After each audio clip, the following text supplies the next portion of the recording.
अध्यक्ष महोदय, मैं आपका बहुत धन्यवाद देता हूं कि आपने मुझे बजट 2024-2025 पर बोलने का अवसर दिया है। अध्यक्ष महोदय, बजट तो है ही अपना, लेकिन बजट के साथ साथ कुछ अच्छी बातें भी दिखाई दे रही हैं, और वो अच्छी बातें वो भी हैं जो समाजवादियों से इन्होंने चुरा करके अपने बजट में शामिल की हैं। शुरू करने से पहले अध्यक्ष महोदय, शुरू करने से पहले शेर कोई भी अब उनके मुंह से अच्छे ही नहीं लगते। शेर कोई भी अब उनके मुंह से अच्छे नहीं लगते, 46 में 56 की जो बात है करते।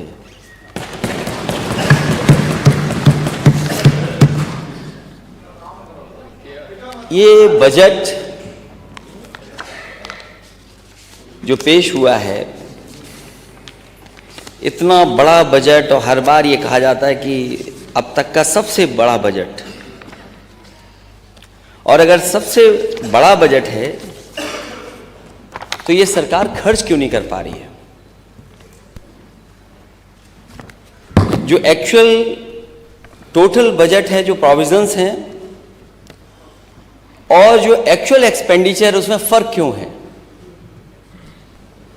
अध्यक्ष महोदय, मुझे उम्मीद है कि वित्त मंत्री जब अपनी बात रखें तो ये भी बताएं कि पिछली बार जिन जिन विभागों में बजट आपने दिया था, जो प्रोविजंस किए थे आपने, वो एक्सपेंडिचर में क्या दिखाई दे रहे हैं?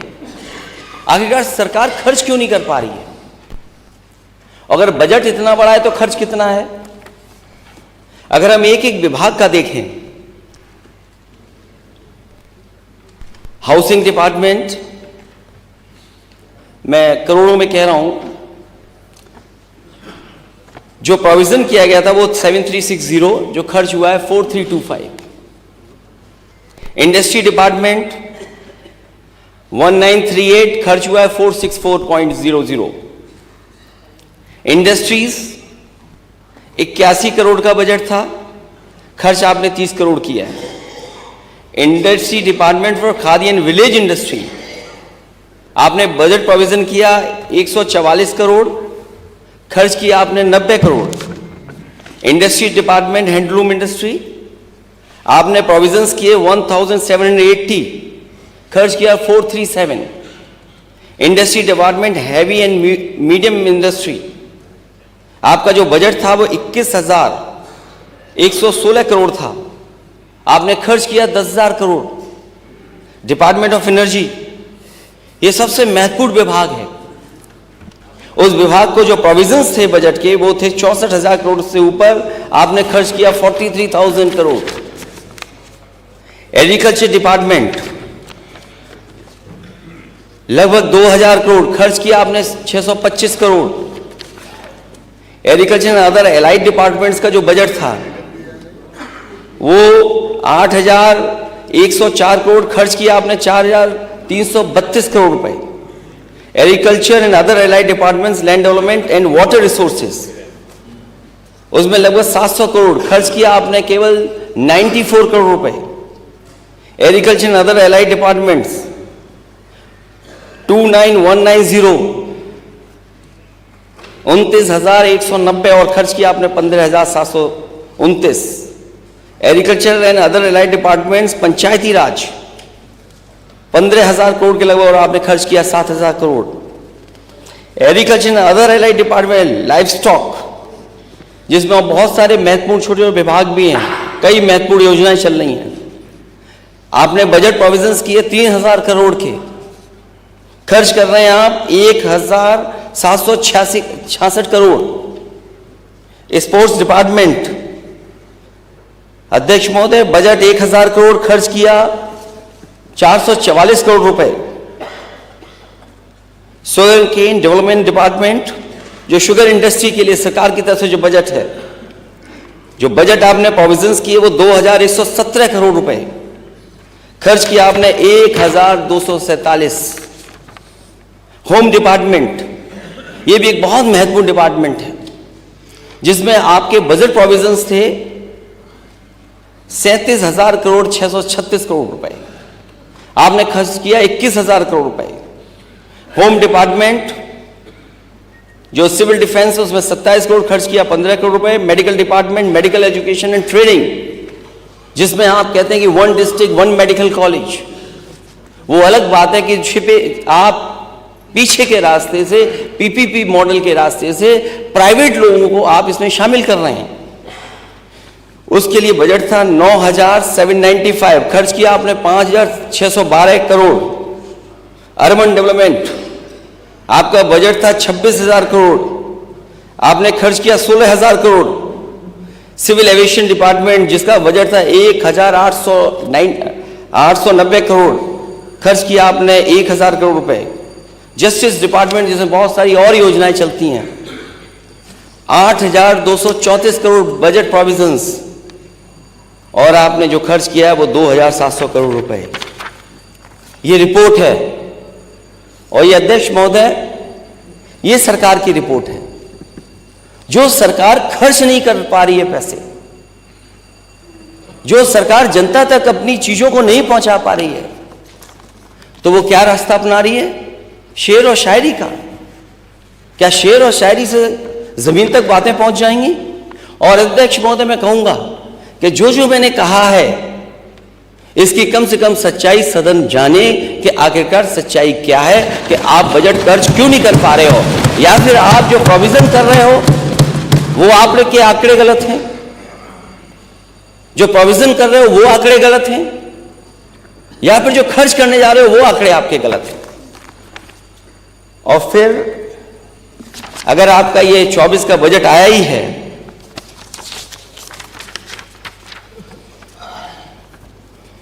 तो मैंने पहले भी कहा, फिर कहता हूं मैं, यूपी का बजट चाहे 7 करोड़ का हो या 8 लाख करोड़ का हो, सवाल यही रहेगा कि 90% जनता के लिए उसमें क्या है। दरअसल भारतीय जनता पार्टी की नीति आम जनता के लिए नहीं है, वो 10% संपन्न लोगों के लिए 90% बजट रखती है, और 90% जरूरतमंद जनता के लिए, केवल नापात्र के लिए 10% बजट रखती है। उत्तर प्रदेश की सरकार, जैसा पहले आंकड़ों में आप उलझा रहे हैं हमें आंकड़ों में न उलझाए, सीधी सीधी ये बात बताए कि इस बजट से महंगाई से कितनी राहत मिलेगी। इस बजट में जहां जगह जगह आपने कहा है कि नौकरी और रोजगार मिलेंगे, कितने युवाओं को रोजगार मिला है और मिलेगा। सही में अपराध और भ्रष्टाचार कम करने के उपाय पर कितना खर्च किया जाएगा। मंदी और जीएसटी की मार झेल रहे काम, कारोबार और दुकानदारी को बढ़ावा देने के लिए क्या प्रावधान है आपके पास।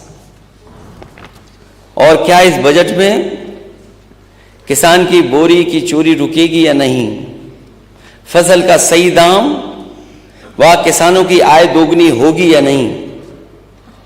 और ये फसल की आय दोगुनी का नारा अध्यक्ष महोदय विपक्ष का नहीं है, ये सत्ता में बैठे हुए लोग उनका है, दिल्ली से लेकर के लखनऊ वालों का है, डबल इंजन की सरकार वालों का है। अगर 7 लाख और 8 लाख करोड़ का ये बजट है तो सरकार कम से कम ये स्पष्ट करे, क्योंकि इसके बाद हम लोग को चुनाव में भी जाना है, क्या किसानों की आय दोगुनी होगी या नहीं होगी। मजदूर श्रमिकों के मेहनत की सही कीमत इस बजट से मिलेगी या नहीं मिलेगी। कर्मचारियों को पुरानी पेंशन मिलेगी या नहीं मिलेगी। अच्छी दवाई, अच्छी पढ़ाई के लिए कितना आवंटन है। और यह भी सच है कि अभी तक जितने भी बिजली के कारखाने लगाए गए थे वो अभी पूरी क्षमता पर नहीं चल पा रहे हैं। और जो प्लांट लग भी रहे थे, अगर वो आज लग गए होते तो उत्तर प्रदेश को सरप्लस बिजली होती, सस्ती बिजली होती।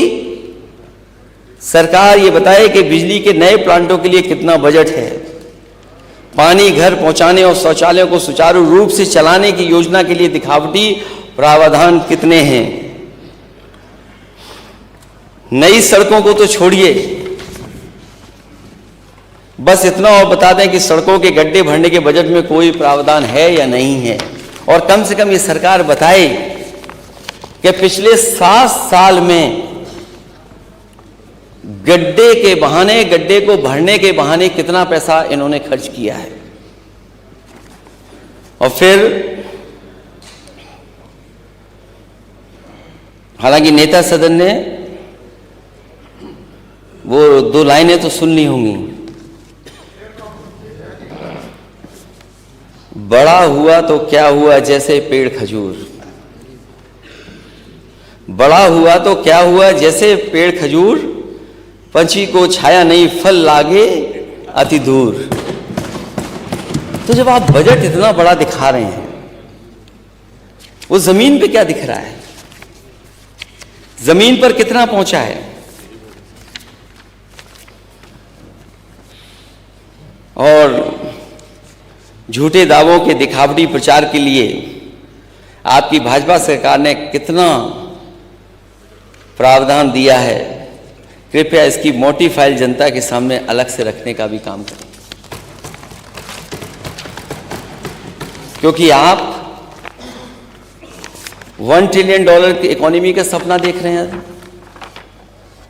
और अध्यक्ष जी, दिल्ली से जो खबर आती है वो $5 लाख ट्रिलियन इकोनॉमी का सपना दिखाया जाता है।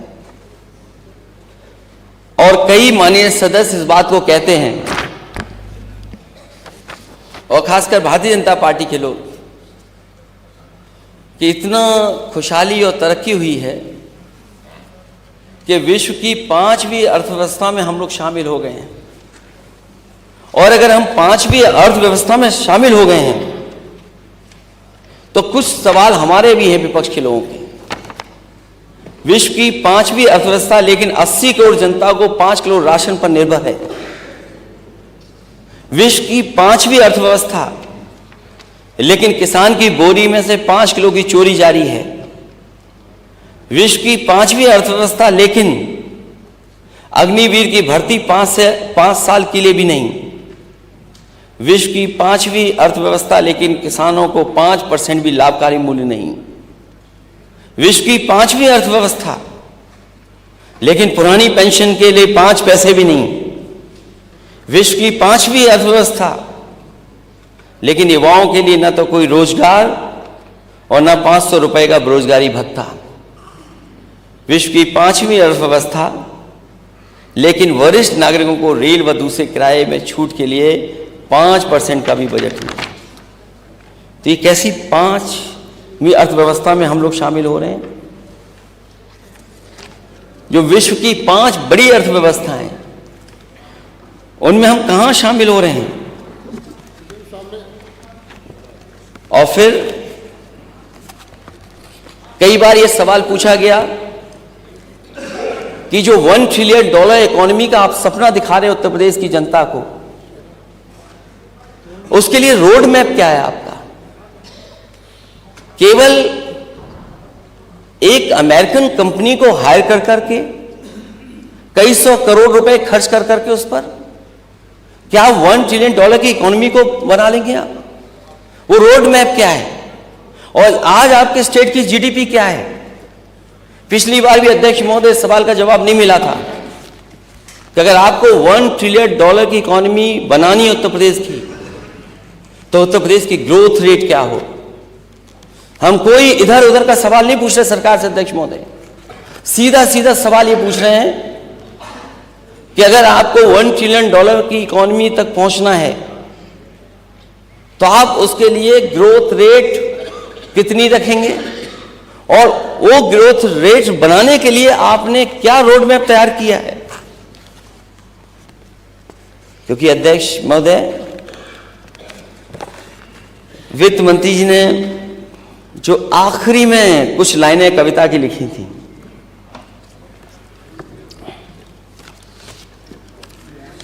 जो आखिरी में कुछ कविताओं की लाइन लिखी थी, वो समाजवादियों की कविता थी। मुझे समझ में नहीं आता अध्यक्ष महोदय, इतने बड़े बजट में समाजवादियों की कविता कैसे आ गई। और अध्यक्ष महोदय, यह बात हमारे वित्त मंत्री ज्यादा स्पष्ट कर दें, क्योंकि अपने शेर तो वो कम रखते हैं, दूसरों के शेर ज्यादा पढ़ते हैं।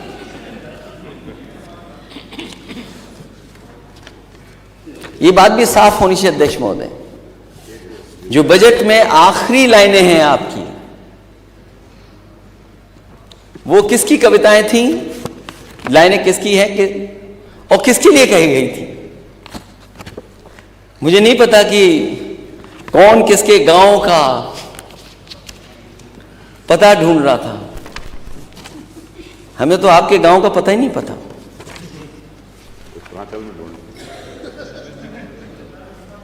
किसी के नाम से मशहूर होकर गांव चलता है, हमें तो आपके गांव का नाम ही नहीं पता।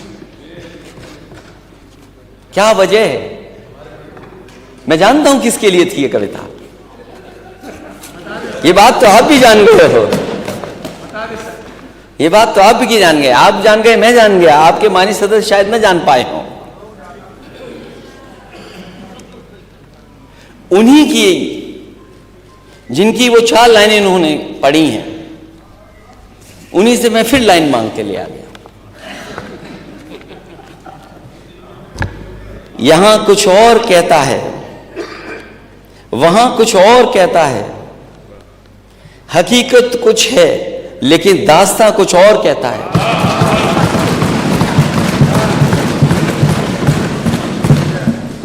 यहां कुछ और कहता है, वहां कुछ और कहता है, हकीकत कुछ है लेकिन दास्तां कुछ और कहता है। कली से ताजगी फूलों से खुशबू हो गई गायब, कली से ताजगी फूलों से खुशबू हो गई गायब।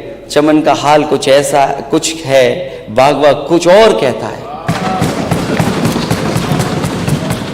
कली से ताजगी फूलों से खुशबू हो गई गायब, चमन का हाल कुछ है, बागवा कुछ और कहता है।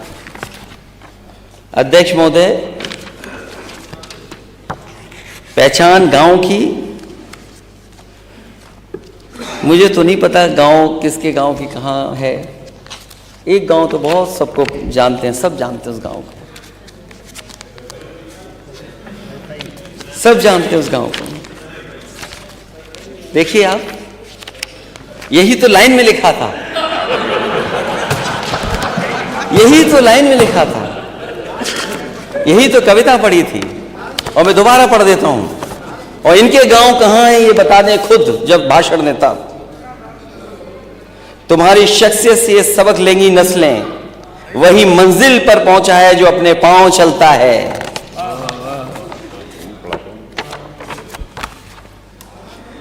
डुबा देते हैं कोई नाम तक भी खानदानों का,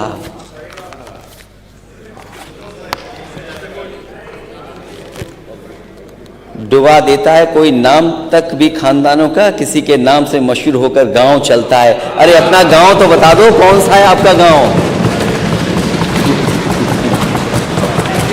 अपना गांव तो बता दो।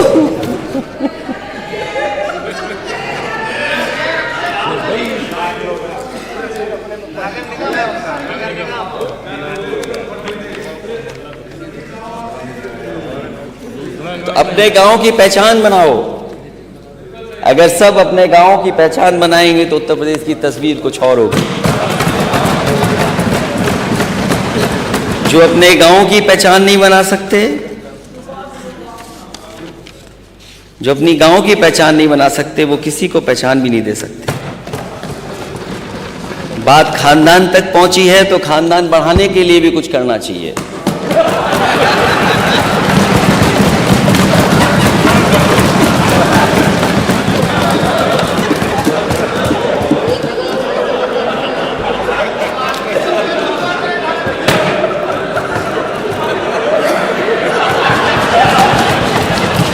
अब तो बात पहुंच गई कहां पहुंचनी थी।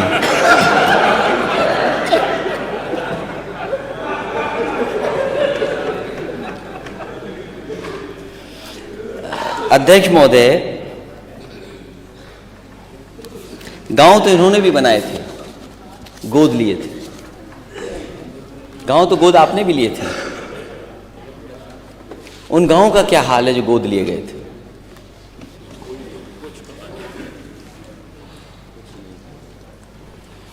अब तो आपके वहां पांव नहीं पड़ते जिन गांवों को आपने गोद लिया। क्या वजह है? क्या वजह है कि जिन गांवों को आपने गोद लिया था उन गांवों में आपके पांव भी नहीं पड़ रहे? तो सोचो, अपने गोद लिए हुए गांव का ये हाल है।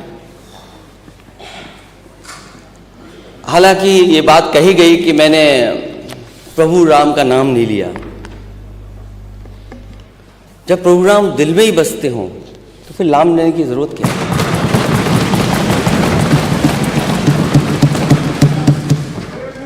राम पहले भी थे, प्रभु राम आज भी हैं और प्रभु राम हमेशा रहेंगे। जब हम और आप नहीं थे, प्रभु राम तब भी थे, और जब हम और आप नहीं रहेंगे, प्रभु राम तब भी रहेंगे। इसलिए कहना कि आप प्रभु राम को लाए हैं, ऐसा कहकर कि आप भगवान श्री राम का अपमान तो कर ही रहे हैं, साथ ही साथ धर्म को भी अपमानित कर रहे हैं। याद रखिए, प्रभु राम अजर हैं, अमर हैं और सबके हैं। प्रभु राम के नाम पर राजनीति करना बंद कीजिए। हालांकि अध्यक्ष महोदय, इस बात को कोई डिनाई नहीं कर सकता है कि सबसे ज्यादा तैयारी के लिए सदन के नेता ने न जाने कितनी ट्रिप लगाई होंगी, अनगिनत ट्रिप लगाई, और हर चीज को देखा उन्होंने। सड़क कैसी बनेगी, सड़क के नीचे तार कैसे जाएंगे, सीवर कैसे जाएंगे नीचे, पेड़ कौन से लगेंगे, लाइट कौन सी लगेगी, सब तैयारी में जुटे रहे। और जब भी मौका मिलता था भाग करके जाते थे देखने। वो गिनती तो मुझे नहीं पता अध्यक्ष महोदय, 70 बार। वो गिनती तो मुझे नहीं पता अध्यक्ष महोदय, लेकिन कुछ गिनती तो होगी। 70 हो, 75 हो, 80 हो, 100 हो, जो भी हो, गिनती तो होगी। लेकिन खुशी की बात है कि स्वाभाविक है, किसी आयोजन में अगर कोई अपनी जिम्मेदारी निभाए तो हमें उसके लिए उसको धन्यवाद देना चाहिए कि जिम्मेदारी निभा रहे हैं। वो जो लोग ताली बजा रहे हैं, हर लाइन पे ताली बजाना,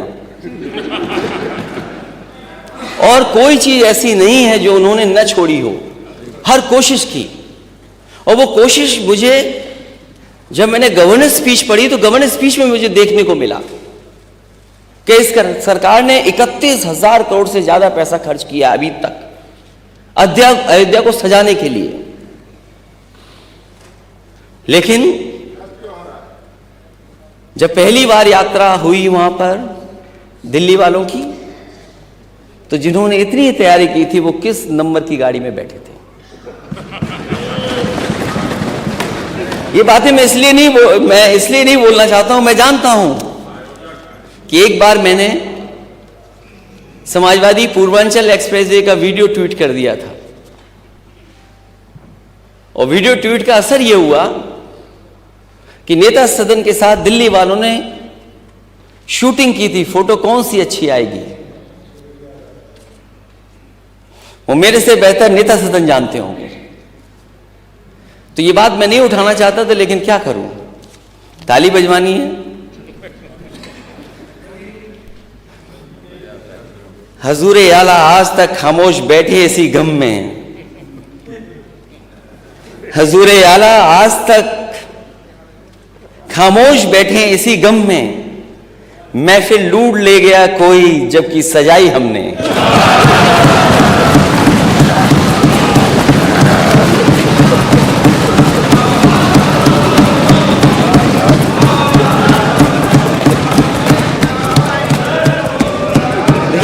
अध्यक्ष महोदय,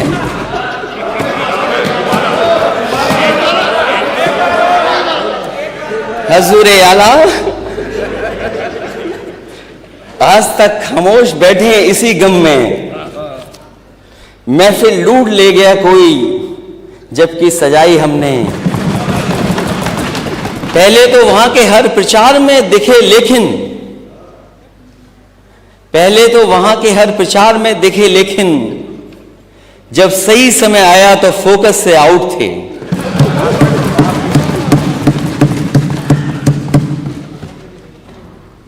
और फोकस से इसलिए आउट थे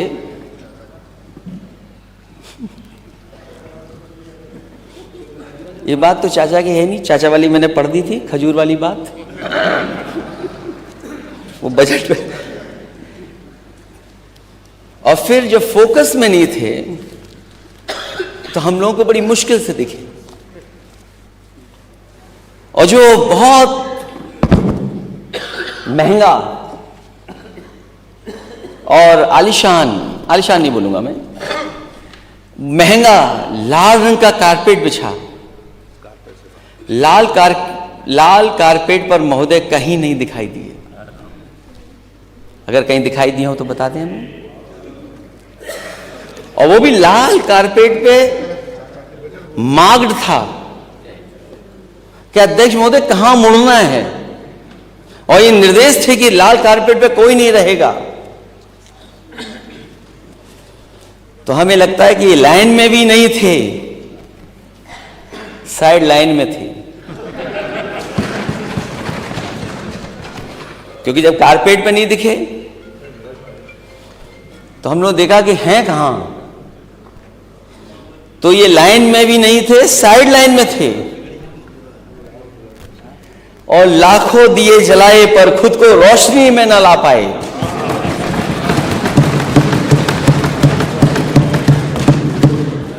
लाखों दिए जलाए पर खुद को रोशनी में न ला पाए, इसे कहते हैं सच में चिराग तले अंधेरा होना।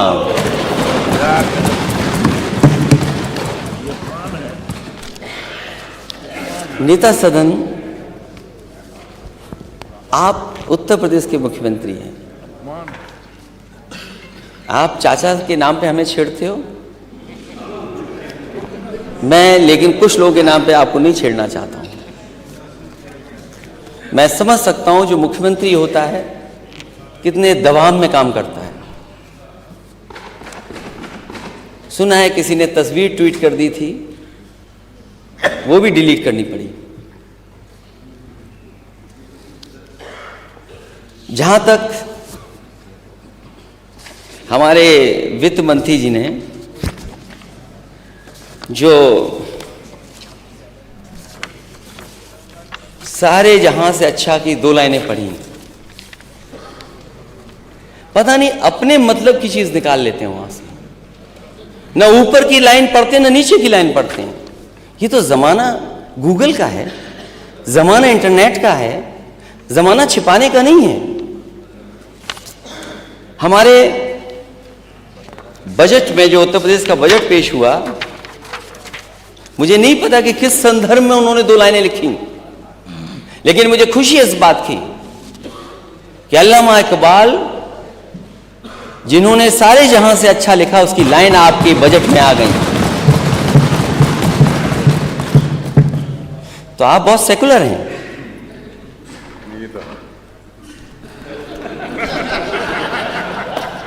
तो आप सेकुलर हैं, इसलिए दूसरों पे उंगली मत उठाना अगर आप ये बात कर रहे हो तो। उन्होंने पढ़ा कि यूनान, मिस्र, रोम सब मिट गए जहां से, अब तो मगर है बाकी नामो निशान हमारा। मैं अध्यक्ष महोदय, अगर ये नाम इन्होंने लिखे हैं और अपनी तारीफ में लिखे हैं बजट पेश करते हुए कि ये बहुत ताकतवर हो गए, इनकी ग्रोथ बहुत आगे चली गई है, तो मैं अध्यक्ष महोदय आपके माध्यम से इनसे कहूंगा, जिन जिन देशों के नाम यहां लिखे गए हैं उन देशों की पर कैपिटा इनकम क्या है, उस देश के लोगों की, रहने वाले लोगों की पर कैपिटा इनकम क्या है। अगर आपकी नीयत कुछ और थी तो मैं उस बारे में नहीं कहना चाहता हूं, लेकिन उसके बाद की लाइन नहीं पढ़ी जो सबसे बड़ी लाइन थी, जो अल्लामा इकबाल ने अपनी लाइन लिखी। इसमें उन्होंने लिखा, कुछ बात है कि हस्ती मिटती नहीं हमारी, सदियों राह दुश्मन दौरे जहां हमारा। ये वो लोग हैं जो भारत को बनाना चाहते थे, ये भारत को अच्छा, सुंदर और देश मजबूत कैसे हो, इसलिए उन्होंने लिखा था सारे जहां से अच्छा हिंदुस्तान हमारा, हम बुलबुले हैं इसकी, वो गुलिस्तान हमारा। आपको इतनी अच्छी गजल में केवल 2 लाइनें मिली आपको, केवल 2 लाइनें मिली आपकी, जो लाइनें हटा दी गई थी इस गाने से, इस गजल से 2 लाइनें हटा के। मैं मिलिट्री स्कूल से पढ़ा हूं अध्यक्ष महोदय, कोई दिन नहीं जाता था जिस दिन सारे जहां से अच्छा नहीं गाते हो हम लोग। और मैं कहता हूं अध्यक्ष महोदय, अगर मैं एक बात इसमें गलत कह रहा हूं तो जाकर के मिलिट्री स्कूल के किसी भी बच्चे से मिल लेना, पूछ लेना, जो वहां पे आर्मी के ऑफिसर्स प्रिंसिपल बनते थे उनसे पूछ लेना। ये गाना हर दिन मिलिट्री स्कूल में हम लोगों ने गाया है, सारे जहां से अच्छा हिंदुस्तान हमारा, हम बुलबुले हैं इसकी, वो गुलिस्तान हमारा।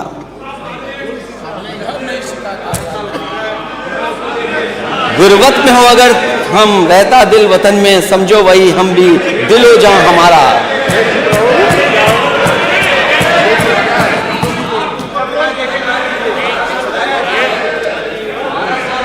अध्यक्ष महोदय, ये कुछ ऐसे लोग हैं, अध्यक्ष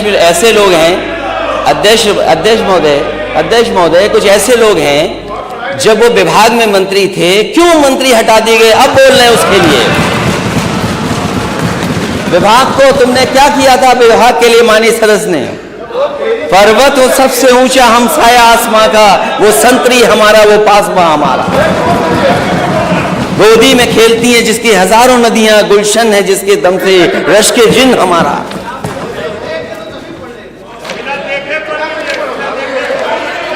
मजहब नहीं सिखाता आपस में बैर रखना, मजहब नहीं सिखाता आपस में बैर रखना।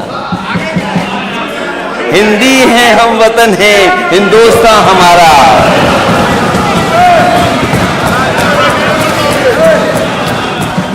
अगर तुम मुख्यमंत्री से 3x660 super critical thermal plant कहलवा दो, हम भी पढ़ देंगे तुम्हारे इसी तरह। इसलिए उतना ही बोलना अध्यक्ष महोदय ठीक है जितना बोलना चाहिए।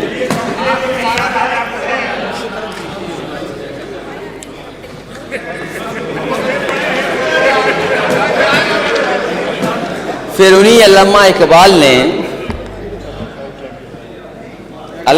ने भगवान प्रभु श्री राम के लिए क्या लिखा था। अगर यही बात उन्हें पढ़नी थी तो ये बात भी तो पढ़ सकते थे। और मुझे उम्मीद है अगली बार बजट में जब आप लाएं अल्लामा इकबाल की लाइनें तो ये जरूर 2 लाइनें लाना। है राम के वजूद पे हिंदुस्तान को नाज, अहले नजर समझते हैं इसको इमाम हिंद। ये लाइनें जरूर डालिएगा अगली बार।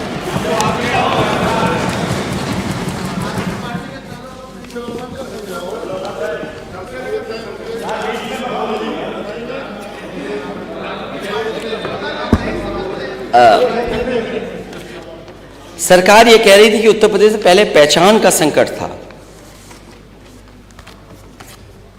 पता नहीं क्यों इस बात को कहा जाता है कि पहचान का संकट था उत्तर प्रदेश को। पहचान का संकट कैसे हो सकता उत्तर प्रदेश को, जिस उत्तर प्रदेश ने सबसे ज्यादा देश को प्रधानमंत्री दिए हों, प्रधानमंत्री के साथ साथ कोई भी देश का पैरामीटर होगा ग्रोथ का, बिना उत्तर प्रदेश के वो बेहतर नहीं हो सकता।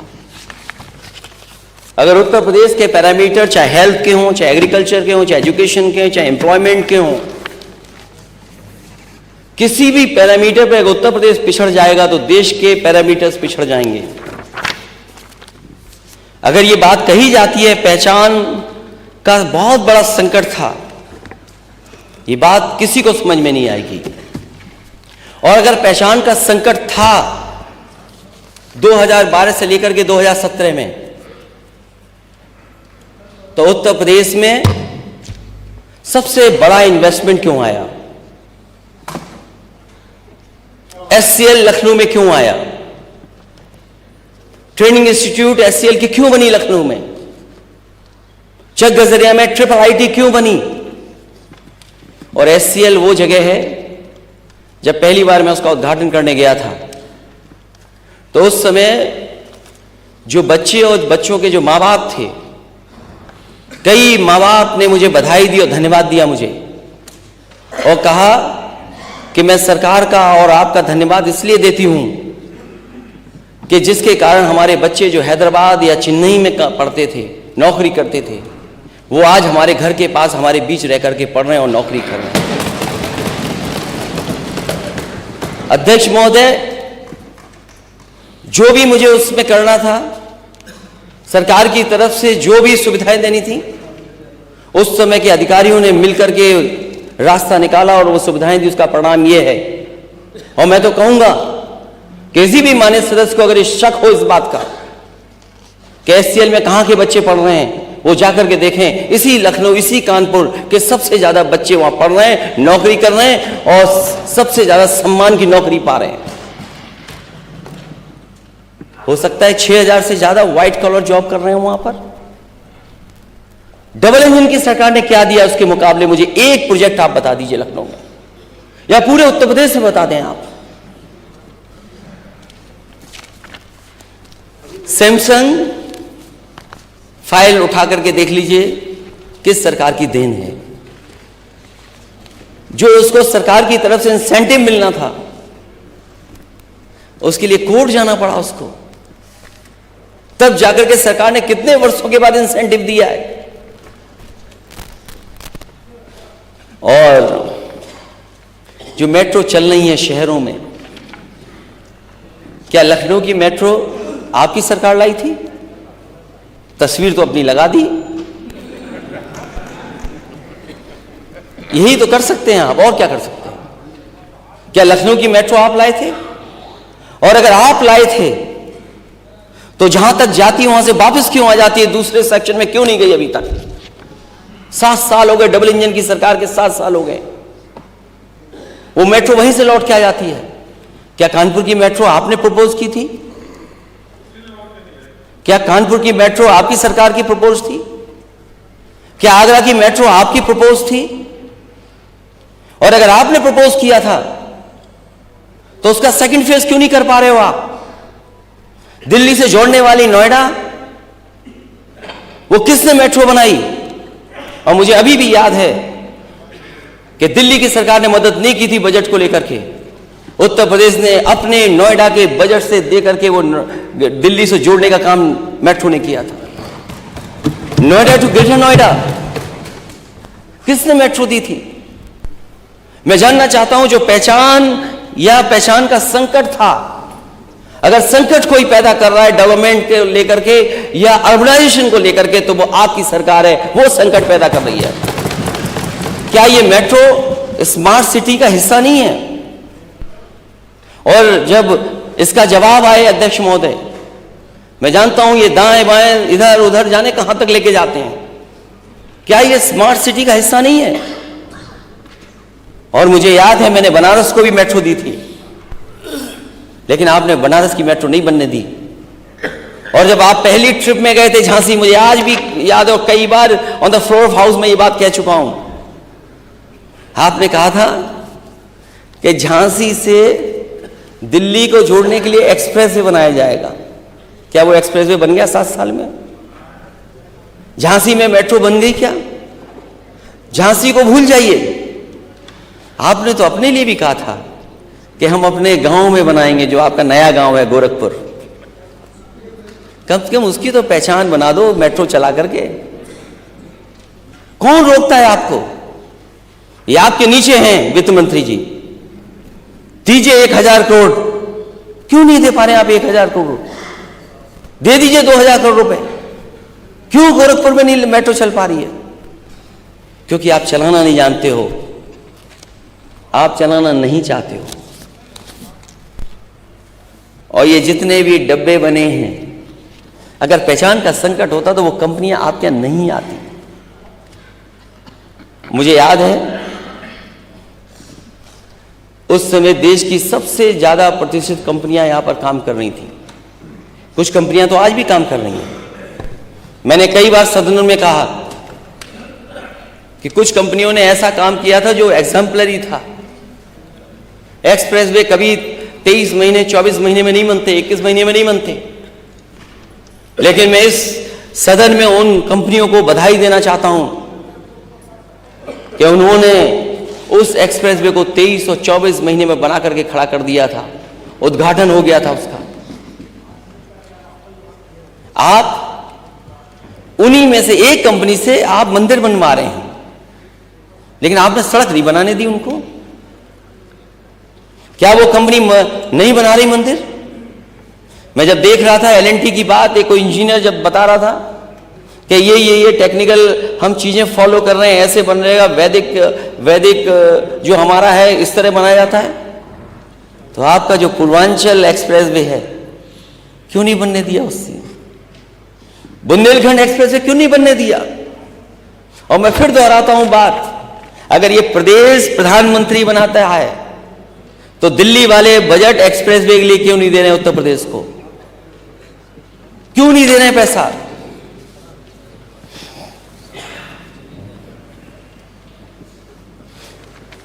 अमूल को लेकर के समाजवादी सरकार में यहां पे इन्वेस्टमेंट हुआ था और उसी समय अमूल से ये बात तय हो गई थी कि लखनऊ, कानपुर और वाराणसी में 3 प्लांट आप लगाएंगे और मिल्क प्रोक्योर करेंगे। यहां पर 2 प्लांट लगकर के तैयार हो गए थे, तीसरा बाद में लगा। अगर पहचान का संकट था तो 3 समाजवादियों ने अमूल प्लांट लगाए, तो आप 6 लगा देते। आप 6 क्यों नहीं लगा पा रहे हो? जो दूसरों के लिए कह रहे हैं कि उन पर पहचान का संकट है, आप पे पहचान का संकट है, आप इन्वेस्टमेंट नहीं ला पा रहे हो। और फिर इसी शहर में दिल्ली जैसा स्कूल हमने बनाया था, संस्कृति स्कूल। जो लोग जागरूक लोग होंगे, अध्यक्ष महोदय, वो जानते होंगे दिल्ली में संस्कृति स्कूल में एडमिशन नहीं मिल सकता आसानी से। वहां एडमिशन पाने के लिए न जाने क्या क्या करना पड़ता है। उस समय अधिकारियों ने कहा कि यहां भी हम लोग बनाना चाहते हैं लखनऊ में, आप बजट दीजिए। हम लोगों ने बजट दिया और इसी लखनऊ में स्टेडियम के बगल में छक गजरिया में संस्कृति स्कूल बना। कुछ दिन चला भी, लेकिन जो ये बड़ा बजट बताते हैं, जाने कितना बड़ा बजट है आपका, क्या संस्कृति स्कूल चल रहा है लखनऊ में? सैनिक स्कूल 3 लेकर के आई समाजवादी सरकार। आप केवल गोरखपुर में ले गए एक सैनिक स्कूल, उत्तर प्रदेश में और किसी मान्य सदस्य के क्षेत्र में क्यों नहीं है सैनिक स्कूल?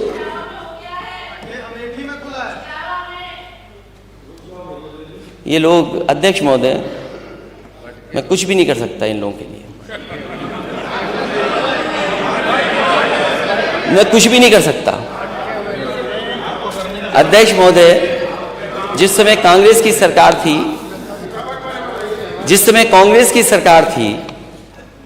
उस समय वहां के जो शिक्षा मंत्री थे, उन्होंने मुझे फोन किया और कहा कि वो एक अमेठी में सैनिक स्कूल बनाना चाहते हैं। उसके लिए सरकार अगर जमीन उपलब्ध करा देगी और बजट उपलब्ध करा देगी तो सैनिक स्कूल वहां पर बन जाएगा।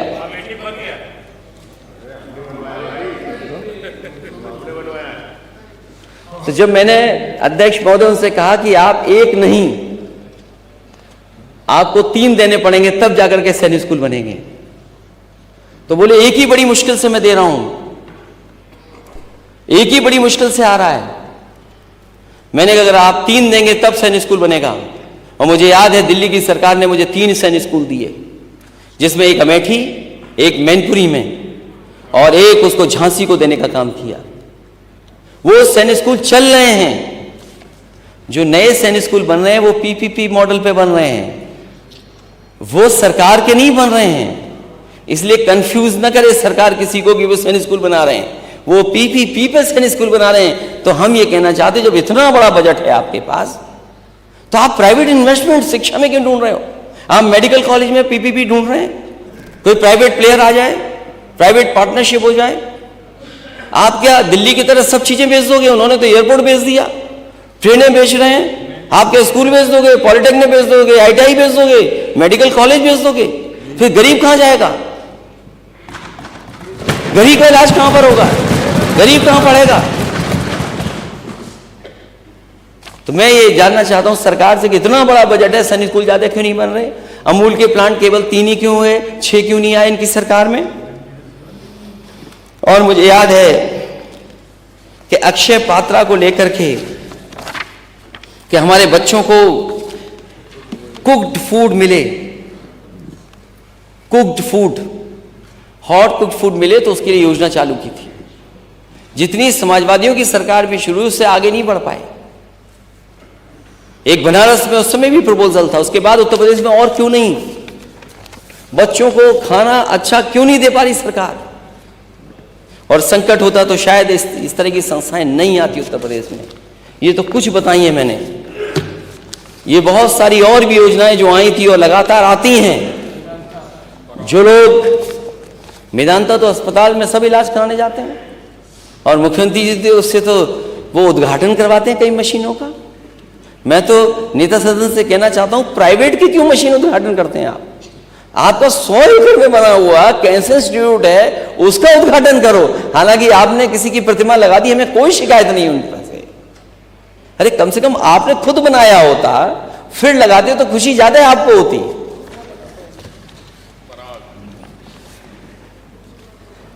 तो ये संकट की बात जो कह रहे हैं, संकट होता तो डायल 100 बन जाती क्या? आपने डायल 100 खराब कर दी। वो कंपनियां क्या यूपी में आती? क्या यूपी में आ जाती वो कंपनियां?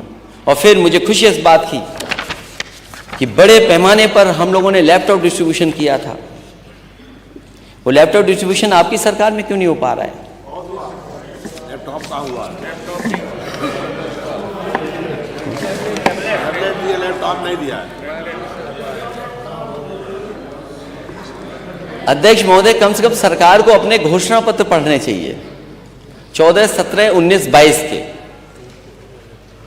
और फिर ये याद करना चाहिए कि रघुकुल रीत सदा चली आई, प्राण जाए पर बचन न जाए। भाई आप घोषणा पत्र में क्या लिख रहे हो और जारी क्या कर रहे हो? आप घोषणा पत्र में क्या क्या लिखा आपने? अगर लैपटॉप बांटे हो तो बता देना आप।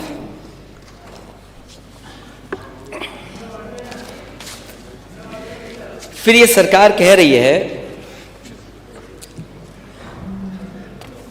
कि हम लखनऊ में दिल्ली की तर्ज पर एरो सिटी विकसित किए जाने की योजना है। लगभग 1500 एकड़ में विकसित की जाएगी। 7 सितारा होटल, पार्क, विश्व स्तरीय कन्वेंशन सेंटर जैसी सुविधाएं उपलब्ध होंगी। अगर ये 1500 एकड़ की योजना है, हमें खुशी इस बात की है कि ऐसी योजना सरकार बनाना चाहती है, बना रही है। तो कम से कम इसके लिए बजट क्या है आपका? जब वित्त मंत्री अपना रिप्लाई दें तो कम से कम ये बताएं कि इसमें बजट कितना दिया इन्होंने।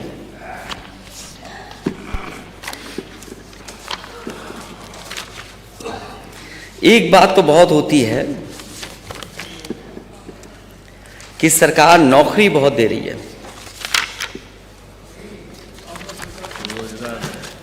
और सरकार से मैंने हर बार कहा और सदन में कहा कि सरकार जो आंकड़े पेश करती है वो सच नहीं है आंकड़े।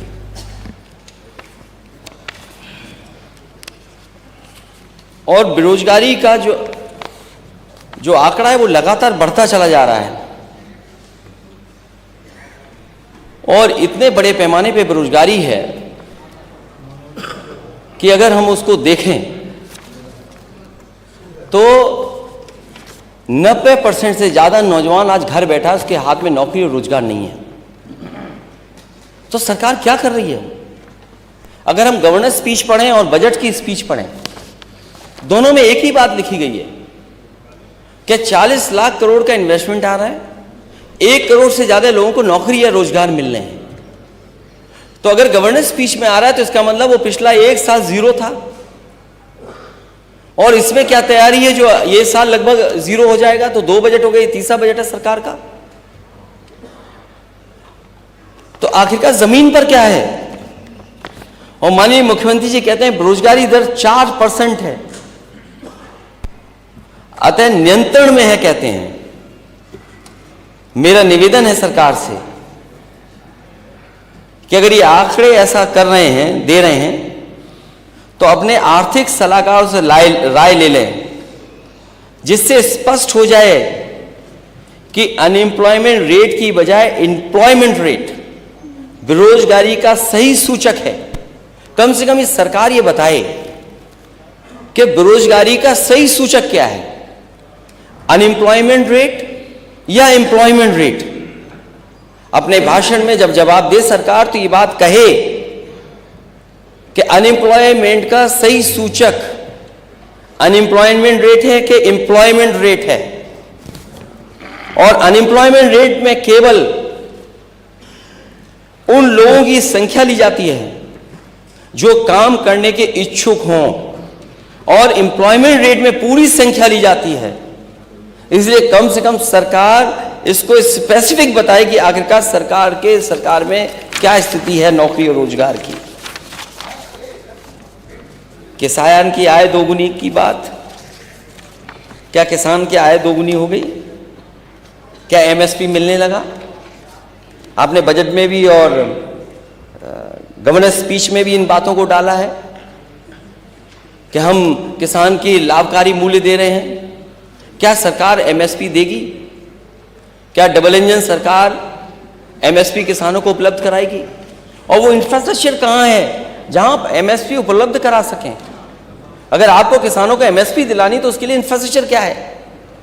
आपने इंफ्रास्ट्रक्चर क्या तैयार किया है? जो मंडी चल रही थी वो बंद कर दी, और कई मंडियों को जो बनाया जा रहा था बड़े पैमाने पर, उन मंडियों के लिए बजट क्या है? आखिरकार आपकी किसानों से दुश्मनी क्या है? आप मंडियां क्यों नहीं देना चाहते? और जो सुविधाएं किसानों को मिलनी चाहिए वो सुविधाएं क्यों नहीं दे रहे हैं? और एग्रीकल्चर रेट क्या है? क्या हमारी एग्रीकल्चर रेट डाउन नहीं जा रही है? और शिक्षा का स्तर में क्या बात करूं? शिक्षा के स्तर पर यूनिवर्सिटियां बन रही हैं, यूनिवर्सिटी के वीसीज अपॉइंट हो रहे हैं। हालांकि हम लोगों ने कई बार पूछा है सरकार से कि ये सरकार बताए कि आखिरकार 46 में 56 वाली कहानी क्या है। लेकिन 46 में 56 वाली कहानी नहीं पता लग पा रही है। और मैं तो कहूंगा कि कभी कभी हमारे साथी वो भी 46 के 56 वाले चक्कर में फंस जाते हैं। मैं केवल ये कहना चाहता हूं कि उत्तर प्रदेश में जो वाइस चांसलर्स अपॉइंट हुए हैं, 34 की हमारे पास सूची है। 34 में पीडीए कितना है? 34 में पीडीए कितना है? कम से कम सरकार जब जवाब दे तो ये on the floor of house ये बात आ जाए, जनता भी उत्तर प्रदेश की जान ले कि अगर 34 वाइस चांसलर अपॉइंट हुए हैं तो 34 में पीडीए कितने हैं, और फिर जो वाइस चांसलर अपॉइंट हुए हैं वो किसको अपॉइंट कर रहे हैं, उसकी भी सूची क्या है। समय समय पर लोगों ने आवाज उठाई लेकिन सच्चाई सामने कभी नहीं आई। कम से कम सरकार ये बात बताएगी कि उसकी सूची में सच्चाई क्या है, पीडीए कितना है उसमें। और अगर एक एक यूनिवर्सिटी का बता दे सरकार तो इससे अच्छा और क्या खुशी की बात हो सकती है। मैंने पढ़ा अखबार में कि अब तो सरकार, अखबार नहीं, सरकार की तरफ से जानकारी मिली कि अब बच्चे इजराइल तो जाएंगे जाएंगे, रशिया और जर्मनी देशों में भी जाएंगे। सोचो, बच्चों को आप वॉर जोन में भेज रहे हैं, यही आपके पास रोजगार के अवसर हैं। आप बच्चों को वॉर जोन में भेज रहे हैं। और जिस यूनिवर्सिटी में आप बात कह रहे थे वो यूनिवर्सिटी आखिरकार किसने बनाई थी? कॉलेज को यूनिवर्सिटी का दर्जा अगर किसी ने दिया तो समाजवादी लोगों ने दिया। तो जो 46 में 56 वाली बात है वो भी आ जाए और ये भी बातें आ जाएं।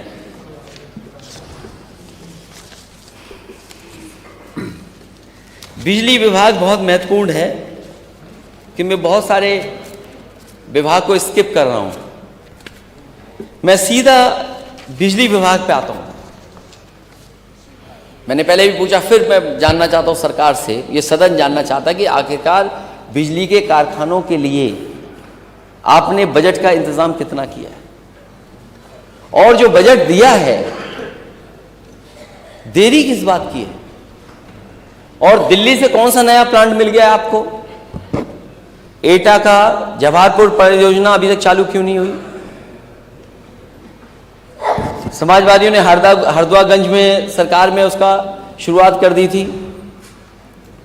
ललितपुर की परियोजना को आगे बढ़ाया, निवली लिग्नाइट की परियोजना आगे बढ़ाई, इलाहाबाद में आगे परियोजना बढ़ाई, और भी जो भी बिजली बन सकती थी, बिजली के कारखाने बनाए जा सकते थे, दिल्ली के सहयोग से और उत्तर प्रदेश की अपने संसाधनों से, उन सबको आगे बढ़ाया। आखिरकार ये सरकार क्या कर रही 7 साल से? और 7 साल में नया प्लांट कौन सा आप लेकर के आए दिल्ली से?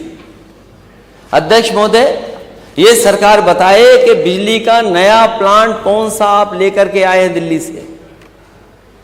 अगर एक भी नया पावर प्लांट लाए हो तो बता दें। और जो बढ़ी है कैपेसिटी वो समाजवादियों की सरकार की बढ़ी हुई है। एक्सप्रेस के बारे में बोल ही चुका हूं। 7 वर्षों से गड्ढा मुक्त सड़कों की बात कर रही है सरकार, और सरकारी आंकड़ों के अनुसार उत्तर प्रदेश ऐसा प्रदेश है जिसमें सबसे अधिक व्यक्तियों की मृत्यु गड्ढे के कारण हुई है। 2022 में हुई हैं। उत्तर प्रदेश में प्रयागराज और कानपुर में ही हुई। उत्तर प्रदेश में कुल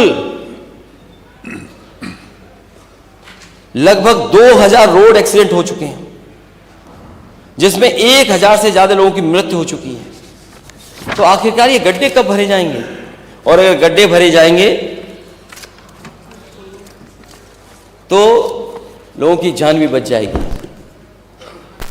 न्यूट्रिशन मिशन चल रहा था सरकार का। न्यूट्रिशन मिशन को इस सरकार ने बिल्कुल बंद सा कर दिया है। और अगर सरकार $1 ट्रिलियन की इकोनॉमी का सपना देख रही है, अगर IMR और MMR जो पैरामीटर्स हैं वो बेहतर नहीं होंगे, तो हमारे आने वाली पीढ़ी का कैसा भविष्य होगा?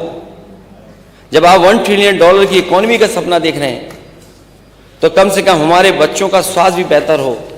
मैं उन बातों में नहीं जाना चाहता हूं कि कितने मानक पर कितने बेड हैं इनके पास, एवरेज बेड कितने अवेलेबल हैं हॉस्पिटल में। हॉस्पिटल की दुर्दशा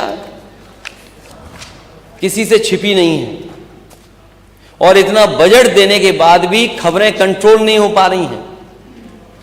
चाहे वो जिला अस्पताल हो, चाहे मेडिकल कॉलेज हो, गरीबों को इंतजार करना पड़ रहा है, तब जाकर के दवाई और इलाज हो पा रहा है। जो सरकार ये दावा करती है कि हम इतने नंबर्स दे चुके हैं बीमार लोगों को, इतना बजट दे चुके हैं, मैं अध्यक्ष महोदय आपके माध्यम से सरकार से कहूंगा, चाहे कम दें लेकिन गरीब के इलाज के लिए पूरा पैसा दें।